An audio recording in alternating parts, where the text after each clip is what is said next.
Hello and welcome to the programme. First this hour, the United States says a standoff with Moscow over Ukraine can still be resolved diplomatically, but the risk of Russian military action warranted pulling US embassy staff out of Kyiv. The US has already warned that Russia's military, which now has more than 100,000 troops massed near Ukraine, could invade at any moment. Moscow continues to deny it plans to invade, saying it is responding to aggression by NATO allies and has dismissed America's warnings as hysteria, with the latest. Aruna Iyengar reports.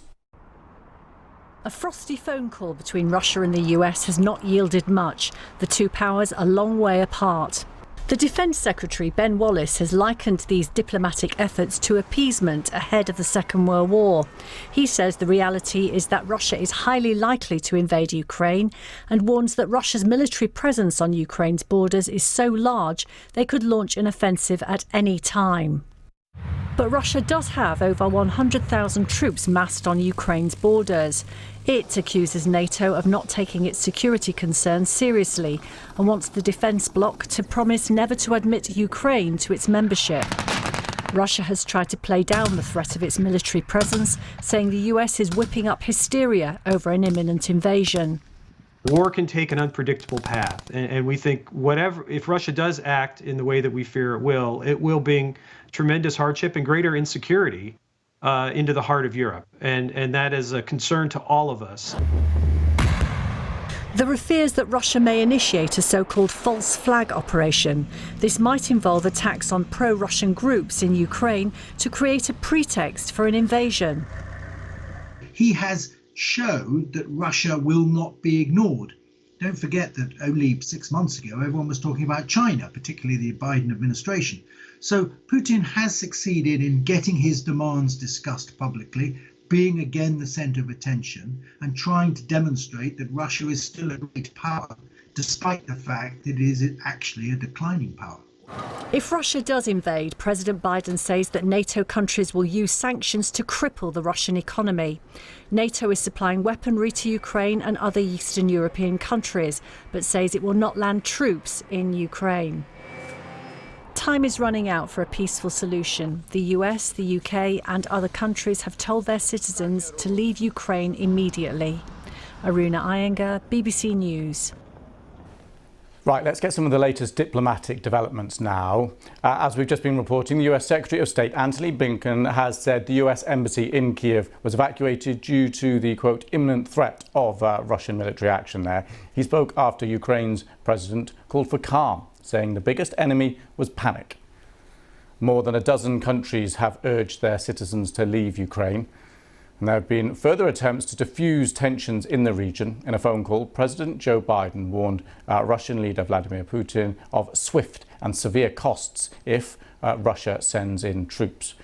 And here in the UK, Defence Secretary Ben Wallace has said a Russian attack on Ukraine is highly likely, and comparing some Western diplomatic efforts to the appeasement of Nazi Germany. He told the Sunday Times newspaper there was a whiff of Munich in the air, an apparent reference to the 1938 peace deal with Hitler.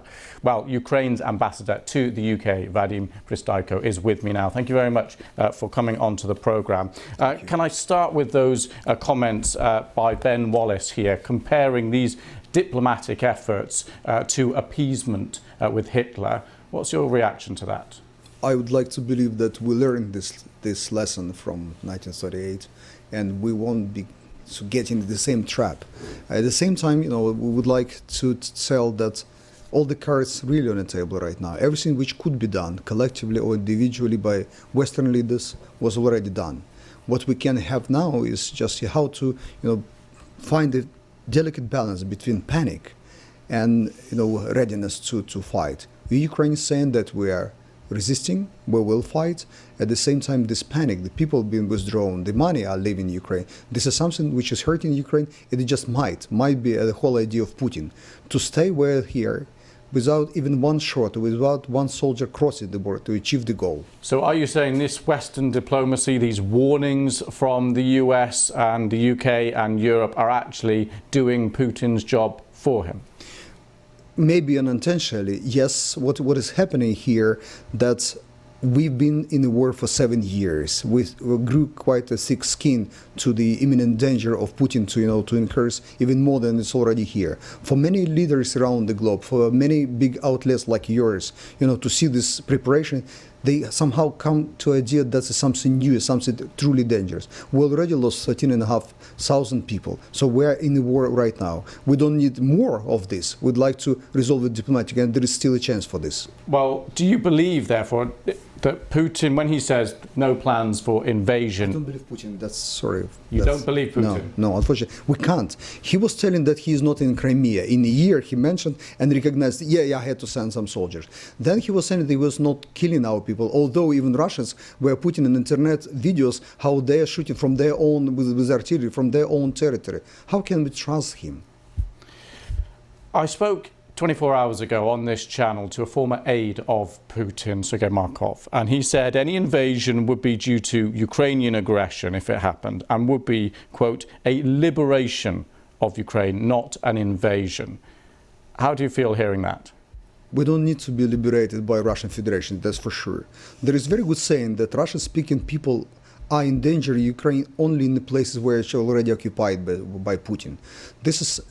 I also expect that they will try to stage some of the things. You mentioned 1938, but we can come to the 1st of September 1939, when Germans staged the attack allegedly from the Poles to invade just next day. So something like that can happen at any second in Ukraine. So that's a kind of false flag event. You think something may happen that would then give a justification, a sham justification for Putin to take action. You think that's a very real possibility? I don't want to give hint to Putin what way to take, but this is something very real, that tomorrow something will be killed or mentioned, that this attack from Ukrainian radicals, nationalists, fascists, that's all the words they're using to describe people who just want to live in their own state. So do you believe these US the US intelligence effectively that have given rise to actions like evacuation of the embassy, they're built on credible information, and then they're right, therefore, to evacuate staff from embassies? I have all the right, grounds to believe the United States intelligence. We have our own intelligence. We talk to many other people and many other intelligences around the globe. But we also understand that Americans or Britons, they have the responsibility to defend and protect their own people first.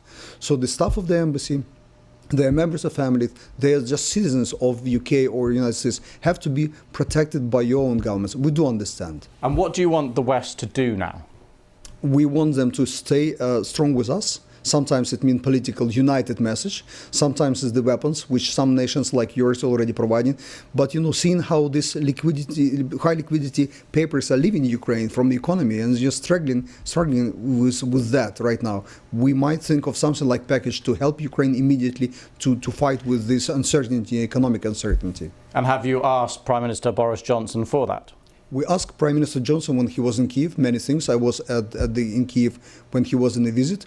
We are right now, even on Sunday, we are in constant conversation with your colleagues here in Prime Minister's office and FCDO, trying to get what can be done, and especially collectively. And lastly, I just want to go back to the very first thing you said, this balance between preparedness to fight if it comes to that and avoiding panic. Where do you sit personally when you watch what's going on? How scared, how worried are you? We have 130,000 Russians at our border. We have 250,000 of Ukrainians standing next to our border. We decided to have more 100,000 people in the army. We have reserved almost 2 million people, 500,000 veterans who would come to protect their lands. So we're quite prepared and would like to send this message that if you wanted to help us, the West, we will do our fighting ourselves. We just need something to be able to do so.